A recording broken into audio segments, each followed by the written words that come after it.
I'm Dilek Tuna and you're watching A News. Let's take a look at the top stories this hour. Tensions escalate as Trump warns Iran over deal deadline. Renewed clashes in central Gaza raise ceasefire fears. And astronauts briefly lose contact with Earth during lunar flyby.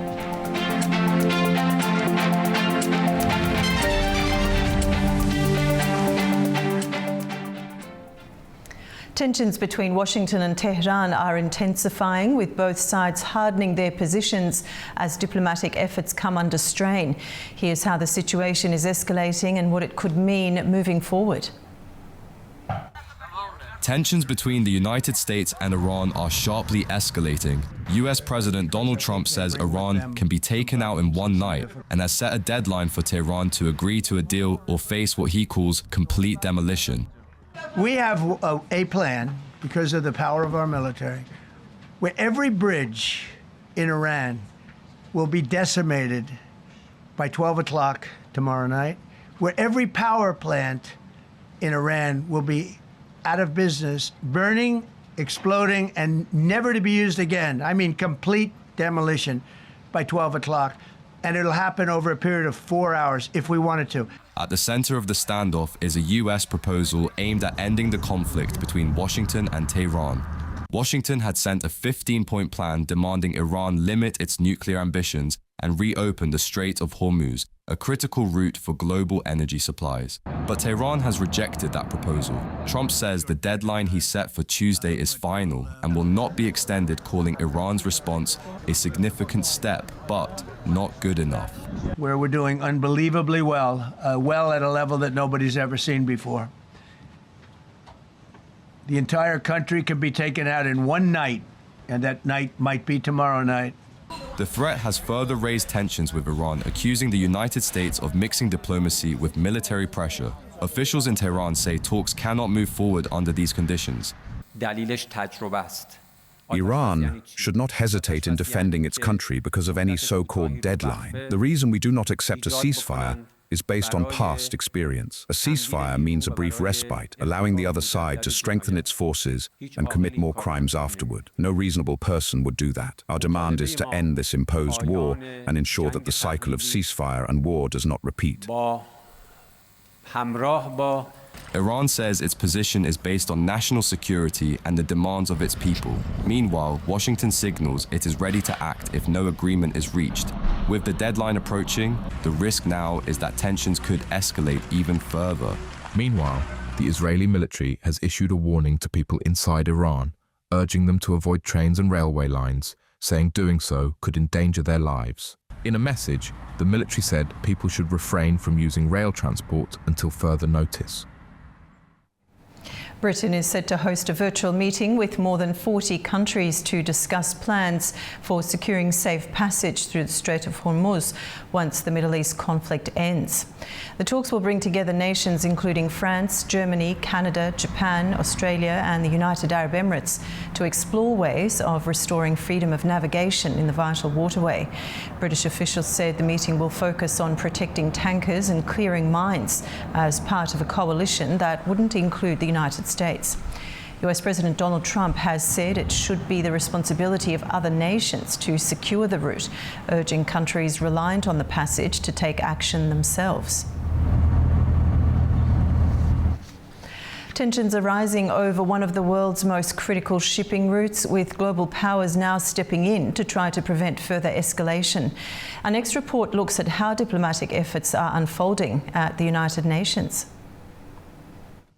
The United Nations Security Council is set to vote on a revised resolution to protect commercial shipping through the Strait of Hormuz after earlier proposals faced strong opposition. Led by Bahrain, initial plans included authorizing the use of force to safeguard vessels.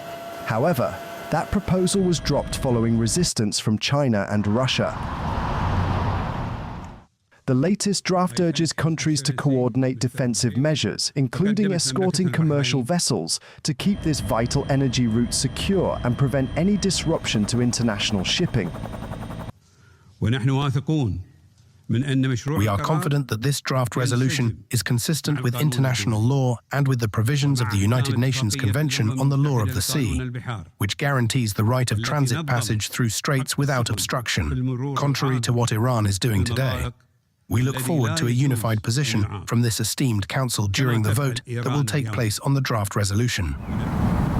Diplomats say the revised version is more likely to pass, though uncertainty remains. It needs at least 9 votes and no veto from the 5 permanent members: Britain, China, Russia, France, and the United States.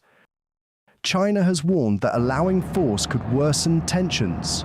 Foreign Minister Wang Yi has instead urged a ceasefire, calling it the only viable path to stability. Meanwhile, Iran is moving to formalize what it calls its sovereignty and legitimacy over the strait, with parliament preparing new legislation.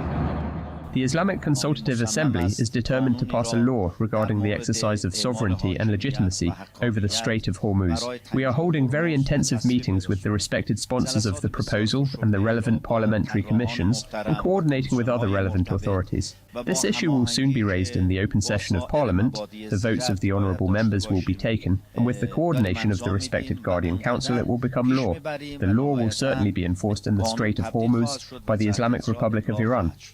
The stakes are significant. Any disruption to the strait has already pushed up global energy prices and is having a knock-on effect across the Middle East.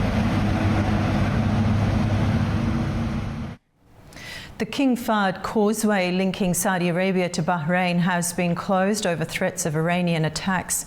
Authorities say traffic on the 25-kilometre bridge was suspended as a precaution after reports of strikes targeting Saudi Arabia's eastern province.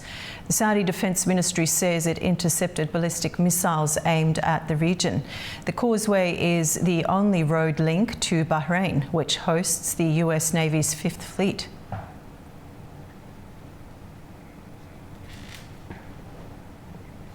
Violence has flared again in central Gaza, raising fresh concerns about the stability of the ceasefire. Our next report looks at how a localised incident quickly escalated on the ground. At least 10 Palestinians have been killed in Israeli airstrikes and clashes involving Hamas and an Israel-backed militia in central Gaza, according to local sources. The violence took place east of the Maghazi refugee camp, where witnesses said militia members had set up a checkpoint before coming under attack from Hamas security personnel. The situation quickly escalated into armed clashes, with Israeli drones reportedly carrying out strikes on Hamas fighters in several locations. Health officials at Al-Aqsa Hospital in Deir al-Balah said the bodies of at least 10 people were brought in from the scene, with dozens more wounded, some in critical condition. It remains unclear how many casualties were caused by the airstrikes and how many resulted from the fighting on the ground. Meanwhile, the head of the World Health Organization said a contractor working with the agency was killed during a security incident in Gaza. Following this, medical evacuations through the Rafah crossing into Egypt have been suspended until further notice. Residents said the confrontation began after the militia allegedly attempted to detain people near a school, sheltering displaced civilians. It was known that the militias stationed along the Yellow Line were advancing and retreating daily. However, we were surprised when their advance was direct. They reached the homes of some residents and opened fire directly on them. During the clashes, missiles struck a densely populated area, raising concerns about civilian casualties.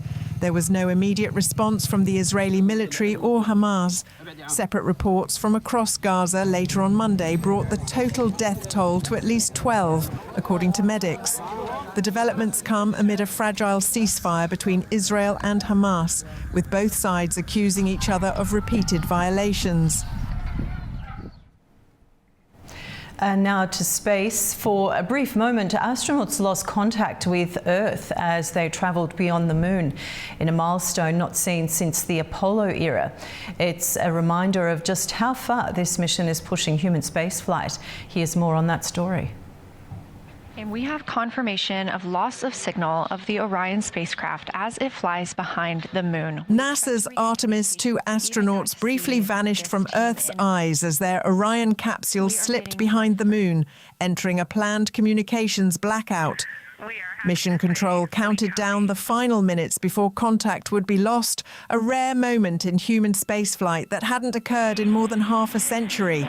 Integrity Houston, you are 6 minutes from your 40-minute lunar flyby LOS.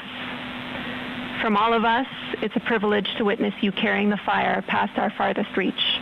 Thank you. Godspeed. Clearly power and speed. And astronaut Victor Glover responded before the spacecraft fell silent for roughly 40 minutes. After emerging from the far side of the moon, the crew re-established contact, sharing their reflections from the unprecedented vantage point of deep space.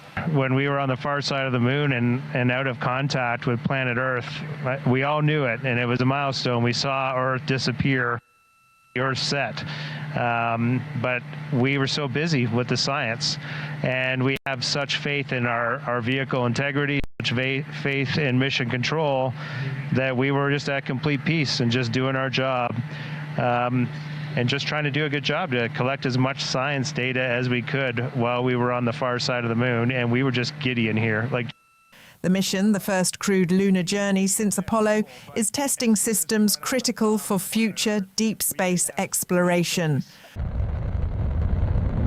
The mission is also seen as a path to future lunar and Mars exploration, a point highlighted by US President Donald Trump, who congratulated the astronauts and said their journey reflects broader ambitions for travel to Mars. The nearly 10-day mission is rewriting spaceflight records while charting a course for humanity's next chapter on the moon and beyond. We surpassed the furthest distance humans have ever traveled from planet Earth. US Vice President JD Vance has arrived in Hungary in a show of support for Prime Minister Viktor Orban, just days before a tight parliamentary election. The visit comes as Orban faces his strongest challenge in years, with opposition figures warning against foreign influence in the vote. During the two-day visit, coming just days before the April 12th parliamentary election, Vance will meet with Orban and attend a rally with him, according to Hungarian government sources. Hungary's foreign minister has called the trip historic, noting it is the first visit by a US vice president since 1991, as Orban faces his strongest challenge in years.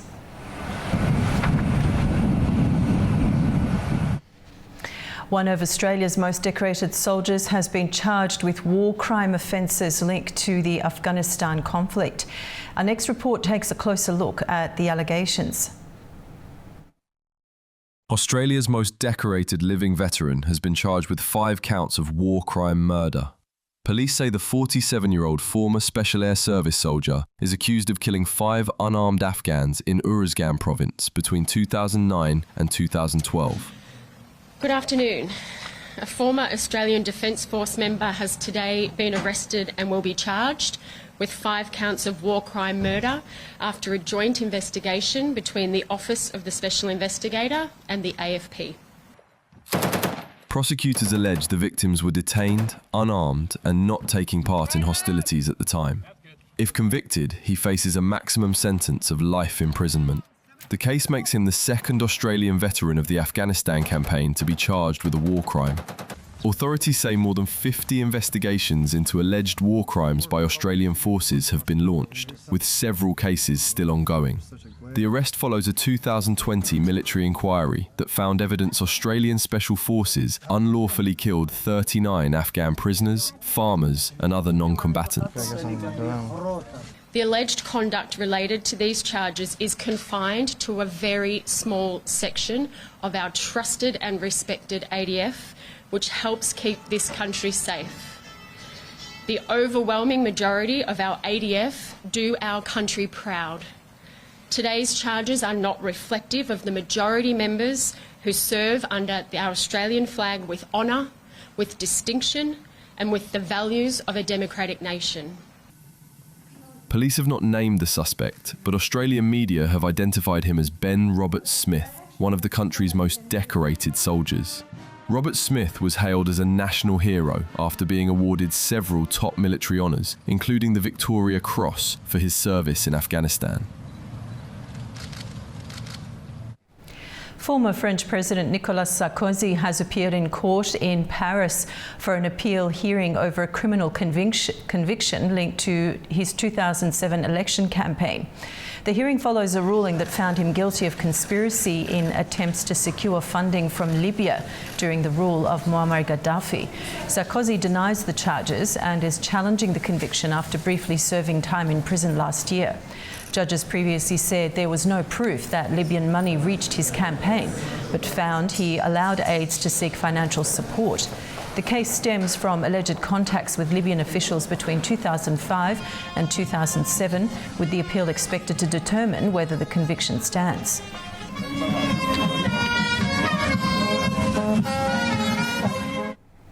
We'll take a short break now, and when we return, we'll discuss the latest developments in the Iran war as Tehran rejects a ceasefire proposal and US President Donald Trump signals the conflict could end very quickly if an agreement is reached. Stay with us. Defense technologies, artificial intelligence, and digital security are advancing rapidly on an international scale.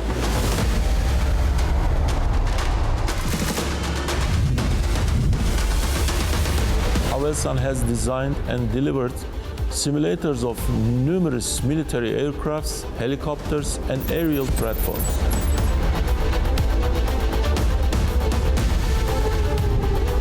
From airports to stadiums, hospitals to factories, wherever video meets complexity, we add intelligence. In short, we do not merely manage videos, we turn video into decisions that protect people, assets, and cities.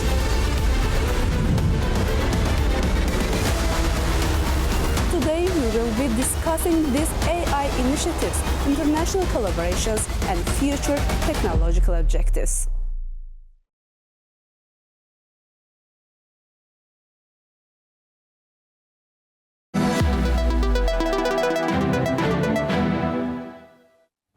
Welcome back to A News. Now, Iran has rejected proposals for a temporary ceasefire, instead calling for a permanent end to the conflict, as diplomatic efforts intensify to prevent further escalation across the Middle East. Tehran's outlined conditions including sanctions relief and long-term security guarantees, while US President Donald Trump has warned that failure to reach a deal could result in severe consequences, even as he suggests the war could end quickly if Iran agrees to certain terms. Now, to discuss further, let's bring in our guest, Hamid Khan Al-Mashriqi. Hamid, welcome to the program.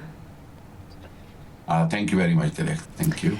Now, as we just said there, Iran's rejected a temporary ceasefire and instead demanded a permanent end to the war. How do you evaluate this in terms of Tehran's negotiating position at this stage? And we're always hearing about Tehran wanting security guarantees. What would that look like? Definitely. I mean, definitely Iran wants a ceasefire, but because since they believe that they have been betrayed 2-3 times before, and they feel like they have used and they were trapped at the time when Oman dialogue was going on, and the same and the final day they got bombed and the strikes started in Tehran and they killed their leadership. So they want, they are very clear that they will not agree on any kind of agreement or accord unless it's a fully assured with the guarantees from the other regional powers, and that is very critical point, and I mean fairly understandable as well. On the other hand, to be very honest, there are a lot of points in the current proposed agreement which is the efforts are mainly done by the Pakistani Field Marshal General Asim Munir and the other interlocutors as well, but at the moment moment, it's a long distance to cover between the both parties, I would say, to reach to an agreement. If you look at the situation of Iran, they believe that they have upper hand in the current conflict so far. They have been successful to shot down many American fighter jets, including F-35, F-15, C-130, and their helicopters as well. And they believe that America will not be able to attack that much the way they are threatening. And on the other hand, we have seen 140 million Iranis have signed to give their lives or martyrdom to fight against Americans and Israeli government, Israeli forces. So there is a very much, I would say, very clear conviction and very clear determination by the Irani public that they are ready to fight, but it will be put the whole world's peace at risk. It is very crucial time for the world, and I think the efforts must be fruitful to bring some kind of agreement. And if you look at the Iran's basic demand, I mean, it is very clear that they want some kind of mechanism for the Strait of Hormuz, and then they want the recovery or some kind of compensation for their damages during this war. And on the other hand, they want a release of their frozen accounts, which has been frozen for the decades due to the sanctions and the lifting of the sanctions. But the proposed plan for the peace, which has been named as Islamabad Accord as well, it is very, I would say, it is very practical. If you look at it, that the immediate ceasefire, then 50 ceasefire for 45 days, then 15 days for the final draft or preparation for the final agreement before the both Americans and Islamabad's representatives, such as J.D. Vance and the Speaker of Iran Assembly Kalibov, can sit in front in Islamabad, and then they can finalize the terms. But because Iran feels that it may be some kind of tactics from Israel and America to be able, more preparation to attack more, vigorously to Iran, sorry. Okay, Hamid Khan, President Trump has said the conflict could end very quickly if Iran meets US expectations. His conflicting messages continue to come through from the outset. Does this indicate confidence in diplomatic progress, or is there a continued pressure strategy here by the US? I would say it is more a pressure strategy by the U.S. because the threats which he's given in his last 2 days, and especially last night's press conference media briefing, the threats were very clear that they believe that they will destroy all the civilian infrastructure, bridges, energy installations, and all other places. So I believe that it is a time Americans are trying to have a better negotiations. But on the other hand, there is, to be honest, there is not much from Iran to offer in terms of flexibility, because their demands and their options are very clear that they are ready to fight. But on the other hand, they believe that it has to be with some kind of a guarantor. And Dilek, I'm still very hopeful because for a breakthrough from about these dialogues, that there is a possibility that some major superpower of the region may come on the front as a guarantor or for this agreement, such as China, or there's very much possibility because China, Pakistan's government, Pakistan's Deputy Prime Minister are continuously in contact with the Chinese authorities and for finalizing this, accord.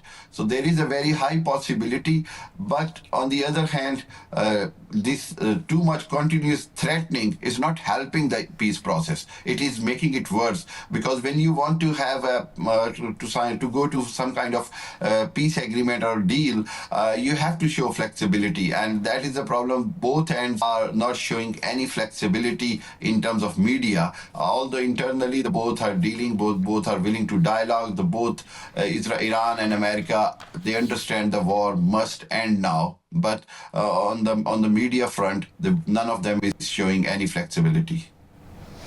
And Hamid, let's have a look at the Strait of Hormuz. We're also hearing strong warnings from Washington about possible escalation if the strait remains disrupted. How central is this issue to negotiations now? Because we've seen the clear shift from the reason of the initial strikes on Iran being to have Iran dismantle their nuclear capabilities and their missiles, to now it's more of a war of economy, if you like, or an economic war. Yeah, definitely. I mean, if you look at all the research, is that they say that it is very big miscalculations by Americans, that they never thought that Iran will be able to control the Strait of Hormuz this way, that they and the whole supply chain of the world for the oil will be disturbed. And I mean, Iran have successfully controlled full Strait of Hormuz, and now absolutely you're right that the whole the concentration of the dialogues is shifted. That the world wants the reopening of the Strait of Hormuz, while Iran is saying those countries are allowed who are not participant in this war will be allowed to have their vessels, carried oil and everything to pass through there. I believe that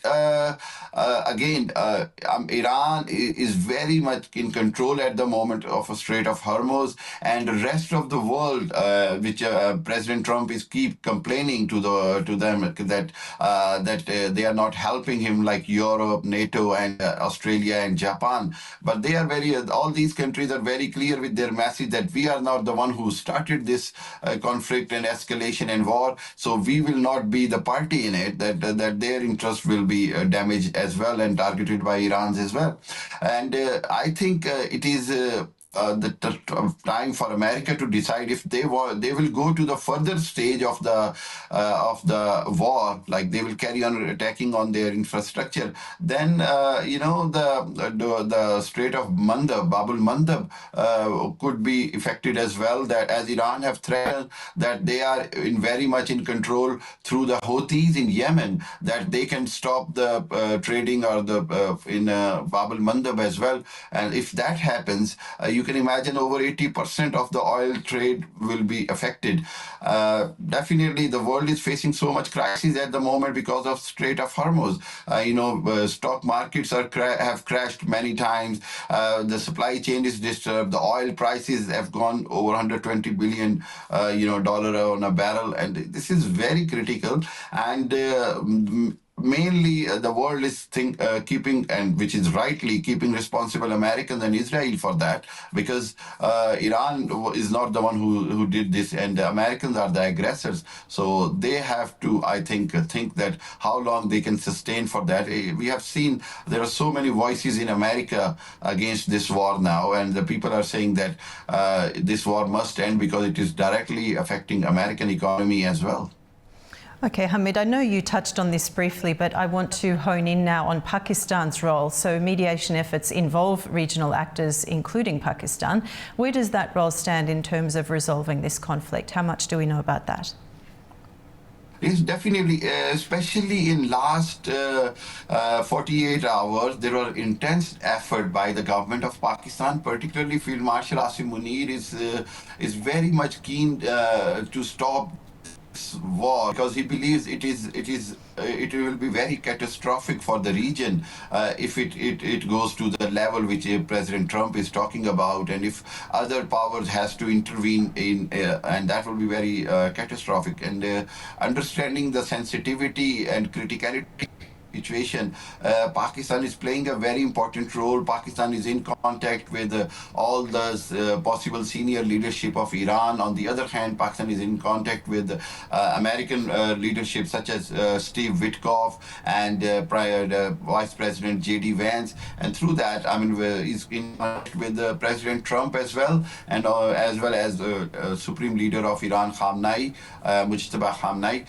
So Pakistan's effort and the other countries' efforts to be able to achieve some kind of agreement or accord are very significantly important, and the whole world is watching and waiting and praying, to be very honest, for the success of these efforts. Because if these efforts would not be fruitful or is not successful, then the coming days will be very dangerous. To be very honest, I think again Americans and Trump is doing a very big miscalculation in terms of thinking that he will destroy or completely demolish Iran, and there will be no reaction from Iran and the rest of the world. I think it's a big miscalculation considering his operation in Venezuela and considering the last 2 years' experience of Gaza. But this is a different situation. It's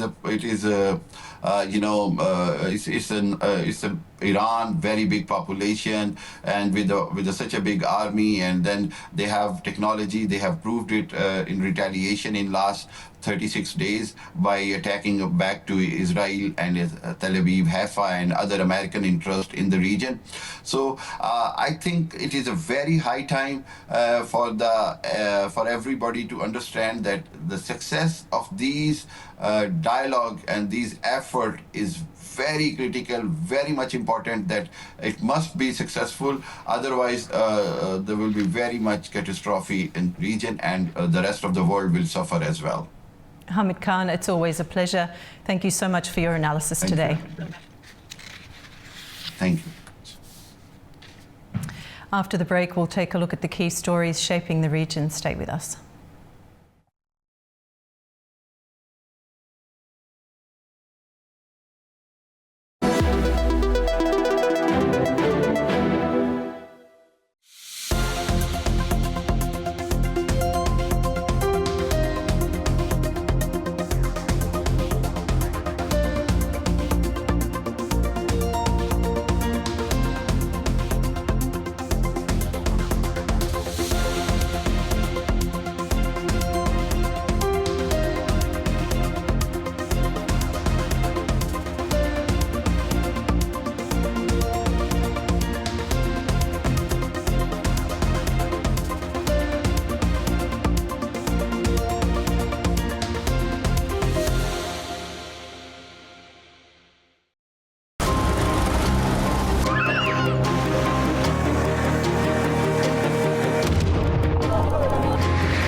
And welcome to Primetime. What a show we've got lined up for you today.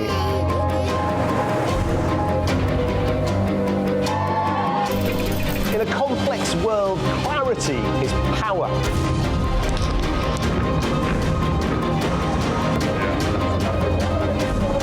Two hours live, diplomacy dissected in a spin-free environment.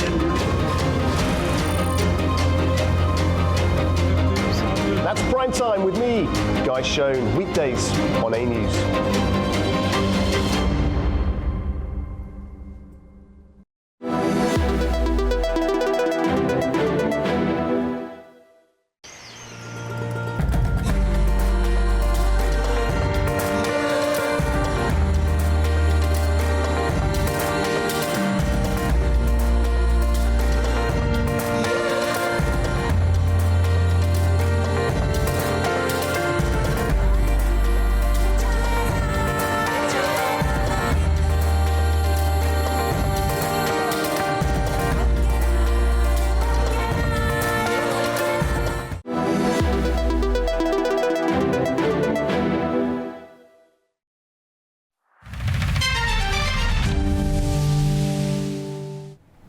Welcome back to A News. Now we've got news just in. 3 people have been killed and 2 police officers injured in a gunfire incident near the Israeli consulate building in Istanbul. That's according to Turkish media. The building has reportedly been closed for at least 2 years and is believed to be unstaffed. Following the incident, heavily armed police units were deployed, with security forces increasing patrols around the consulate area. Authorities have not yet confirmed the circumstances of the shooting or whether the consulate itself was directly targeted. An investigation is now underway. So a developing story there, and we'll certainly continue to bring you updates as they come through. Now, signs of growing momentum are emerging in Afghanistan's efforts to deepen cooperation with its Central Asian neighbours, including Uzbekistan and Kyrgyzstan, across several sectors. Our correspondent Tamim Bahis has the details from Kabul. In a sign of expanding regional cooperation, Afghanistan's foreign minister held separate meetings with the deputy foreign ministers of Uzbekistan and Kyrgyzstan, where discussions focused on strengthening bilateral relations, boosting trade and transit links, and reviewing the wider regional situation. Both sides also voiced support for Central Asia consultative talks and stressed the importance of taking practical joint steps in the future. Separately, Kyrgyzstan's deputy foreign minister invited Afghanistan's Minister of Industry and Commerce to visit Kyrgyzstan, as both sides discussed raising trade to $1 billion, using Afghan firms and workers in Kyrgyz projects, and building on shared cultural ties. Meanwhile, cooperation between Afghanistan and Uzbekistan in the health and pharmaceutical sectors have also moved forward. Afghanistan's public health minister met Uzbekistan's pharmaceutical industry chief to discuss medicine trade, patient treatment and health worker training. Officials also reviewed implementation of existing agreements, investment in pharmaceutical production and ways to improve coordination between the two countries. Separately, the Afghanistan's Chamber of Commerce and Investment says a business meeting in Uzbekistan's Fergana led to 20 agreements worth more than $400 million in textiles, raw materials and pharmaceuticals. That marks a significant push in Afghanistan's efforts to deepen economic and regional cooperation with Central Asian partners. Tamim Bahis in Kabul, A News.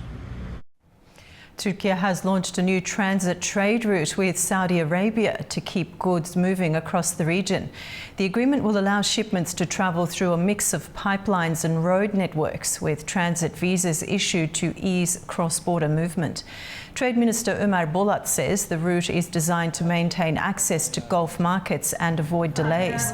The move comes as disruptions affect shipping through the Strait of Hormuz, a key global energy corridor.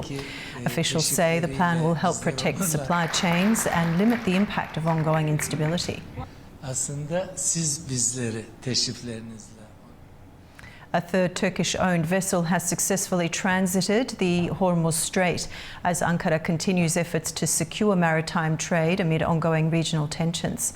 Officials say contingency plans and alternative routes are also being coordinated with regional partners. Adam Morrow brings details from Istanbul. Turkish Transport Minister Abdülkadir Uraloglu said Monday that a third Turkish-owned vessel had left the Persian Gulf via the Strait of Hormuz. According to officials, the ship, named Ocean Thunder, is carrying crude oil from Iraq to Malaysia. The minister added that 12 Turkish-owned ships still remain in the Persian Gulf awaiting Tehran's permission to transit the Hormuz Strait. Shipping through the strategic waterway has faced restrictions amid the ongoing war between Iran, Israel, and the United States, severely disrupting global energy and trade flows. The Hormuz Strait is one of the world's most critical maritime choke points, with roughly a fifth of global oil shipments passing through it. In a related development, Turkish Trade Minister Ömer Bolat said Turkey was coordinating with Saudi Arabia to create alternative transit routes. Speaking to reporters on Monday, Bolat said cargo that is unable to pass through the strait would be redirected through other logistics channels. Some through pipelines and some through road transport, Bolat said, without specifying exact routes. Speaking to Turkish state media, Saudi Arabia's ambassador to Turkey, Fahad bin Asad Abu Nasser, stressed the importance of the kingdom's east-west pipeline as an alternative route. The east-west pipeline connects Saudi Arabia's eastern oil fields to the Red Sea port of Yanbu, allowing shipments to bypass the Hormuz Strait. According to the ambassador, the strategic pipeline provides a viable alternative route for oil shipments, ensuring continuity of supply during regional crises. He also emphasized that cooperation between Riyadh and Ankara was crucial for de-escalating regional tensions and maintaining the stable flow of trade. This is Adam Morrow for A News in Istanbul, Turkey. Tehran says it has finalised its response to a US proposal to end the war and passed it to Pakistan to relay to Washington. Turash Shirililiu reports from Tehran. Iran said it has drafted its counter-proposal to a US 15-point plan to bring an end into the ongoing war and forwarded it to neighboring Pakistan as the mediator to be communicated to the US officials. According to the state-owned IRNA news agency, the 10-point response roundly rejects the US proposal for a ceasefire based on past experiences and instead calls for a complete end to the war, which was imposed on Iran on 28th of February amid nuclear talks. It also said that Tehran has laid out its demands on how to end the war, including a cessation of hostilities in all fronts across the region, a protocol for safe transit through the Strait of Hormuz, the issue of war damages, and the removal of economic sanctions. As the war continues into its second month, Foreign Minister Abbas Araghchi held a phone contact with Qatari Foreign Minister Mohammed Al-Thani on latest regional developments, also discussing the Tehran-Doha bilateral ties. Official news media quoted him stressing that Tehran is entitled to the right of targeting US bases and interests in the region, including in Qatar, which Araghchi said are misused to attack Iran. Meantime, head of Atomic Energy Organization of Iran, Mohammad Islami, in a letter to Director General of International Atomic Energy Agency, Rafael Grossi, said the UN watchdog's lack of action has heartened Israel and US to attack the Bushehr nuclear power plant as well as the civilian nuclear facilities under UN verification.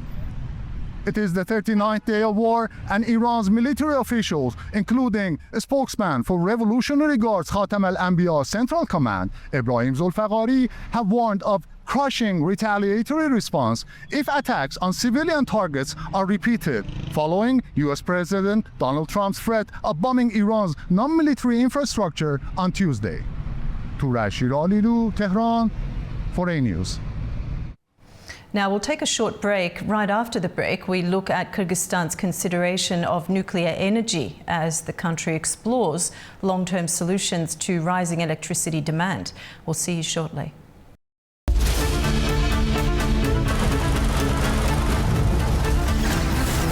As America sleeps, Europe is waking, and the East has begun its day. A News is right here at the center, bringing you the latest stories as they break. I'm Nadia Jani, here with you each weekday morning to share latest world news and the stories shaping our region. Across all platforms and wherever you get your news, we explore the context behind the big headlines. Live from Baku, I bring you a diverse mix of regional and international news, sport and politics for you, an audience that wants a bit more. So join me Monday to Friday for the latest headlines, expert analysis and live updates from around the world. Around the globe and live from Baku, this is Daybreak here on A News.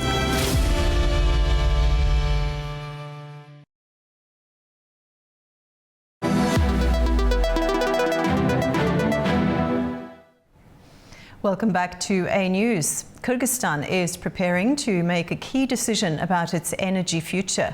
Authorities plan to hold a national referendum on whether to build a nuclear power plant as the country faces growing electricity demand and recurring shortages.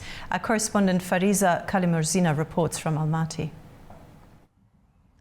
Kyrgyzstan is preparing to hold a national referendum on building a nuclear power plant. The announcement was made by First Deputy Chairman of the Cabinet of Ministers, Danyar Amangildiev. He says the government is already in talks with Russia's state nuclear corporation Rosatom.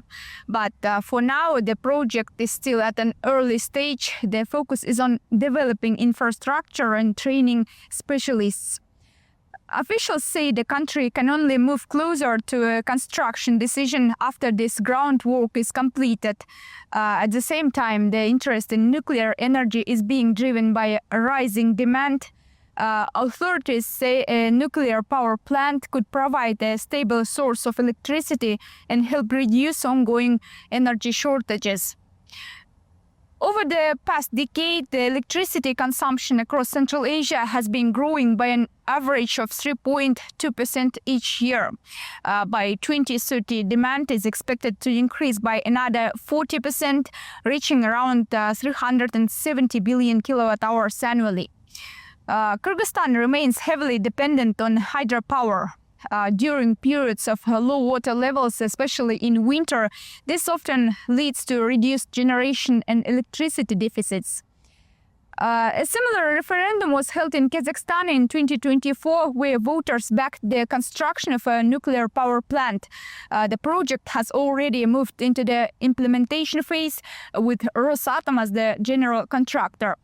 And now Kyrgyzstan is preparing to put the same question to its citizens. Fariza Kalimurzina, Almaty, A News. Let's bring in our guest now. Nikola Mikovic, political analyst, joins us from Belgrade, Serbia. Nikola, thanks for your time. Thank you for having me, Dilek. So as we just ran in our story there, Kyrgyzstan is considering a referendum on nuclear power. What factors are driving interest in nuclear energy at this time for Kyrgyzstan? I think it is Russia's Rosatom that is pressuring Bishkek to allow the Russian nuclear giant to begin construction of nuclear facilities, nuclear power plants in the Central Asian state. When I spoke with the Kyrgyz officials relatively recently about the energy situation in the country, they did not seem to be that enthusiastic about a potential construction of a nuclear power plant.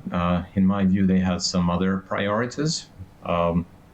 We know that neighboring Central Asian states are heavily investing in renewable energy, and that the European Union aims to turn the entire region into a significant producer of green energy, and then countries such as Uzbekistan and Kazakhstan would export the so-called green electricity to Europe through the Caspian Sea and Azerbaijan, and then Georgia, Turkey, and so on to Europe.